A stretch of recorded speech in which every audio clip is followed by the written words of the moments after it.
இந்த வீடியோ கொஞ்சம் பாருங்க. ஏய் எங்க போன? போன் பண்ணாலும் எடுக்கல. வாங்க என் கூட. கேட்டுக்கிட்டே இருக்க. ஏய் எங்க கூட்டு போற? மளிகை சாமான் இங்கதான் இருக்கு. சிலிண்டர் உருவத்துல காலிடும், மறக்காம புக் பண்றேங்க. தாடி ரொம்ப வளர்க்காதீங்க. சனிக்கிழமை மறக்காம எண்ணெய் தேய்ச்சி குளிச்சிடணும். டீ எல்லாம் ரொம்ப குடிக்காதீங்க. டைமுக்கு சாப்பிடுங்க, டைமுக்கு தூங்குங்க. தலைமுடியெல்லாம் அதிகமா வளர்க்காதீங்க. உடம்பு நல்லா பாத்துக்கோங்க. பைத்திய மாதிரி பேசுற. கண்டிப்பா நீங்க வேற கல்யாணம் பண்ணிக்கணும். அப்படியே அடிச்சணும். Hello Moto. Hello sir, Kilpauk ஹாஸ்பிட்டல்ல இருந்து பேசுறோம். உங்க வைஃப் ஆக்சிடென்ட்ல இறந்துட்டாங்க சார். யோ லூசாயா நீ? என் ஒய்ஃப் என் கூட தான் இருக்காங்க. வெறும் வயிற்றுல தூங்காதீங்க.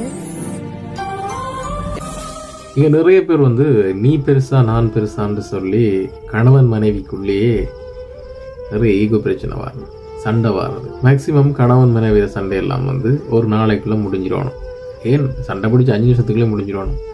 ஆளால் ஈகோ பார்த்துக்கொண்டு சொல்லி உங்களோட சண்டைகளை இழுத்து கொண்டு போனீங்கன்னு சொன்னால் ஒவ்வொன்றும் வந்து நமக்கு இருக்கும்போது ஒரு அருமை தெரியாது. அது போனப்புறம் தான் நம்ம அதை பற்றி கவலைப்படுறதும் அதை தேடுறதும் அதை யோசிக்கிறதும். அதே போல தான் லைஃப்பில் கணவனாக இருக்கட்டும் மனைவியாக இருக்கட்டும் இருக்கும்போதே உங்களோட இந்த ஈகோ மயிரெல்லாம் விட்டு எறிஞ்சிட்டு உங்களோட அன்புகளை சரியான முறையில் சரியான நேரத்தில் தேவையான இடத்துல வெளிப்படுத்தியே தீருங்க. அது கணவனாக இருக்கட்டும் மனைவியாக இருக்கட்டும். இல்லாத போது தவிக்க போகிறது என்னமோ நீங்கள் தான்.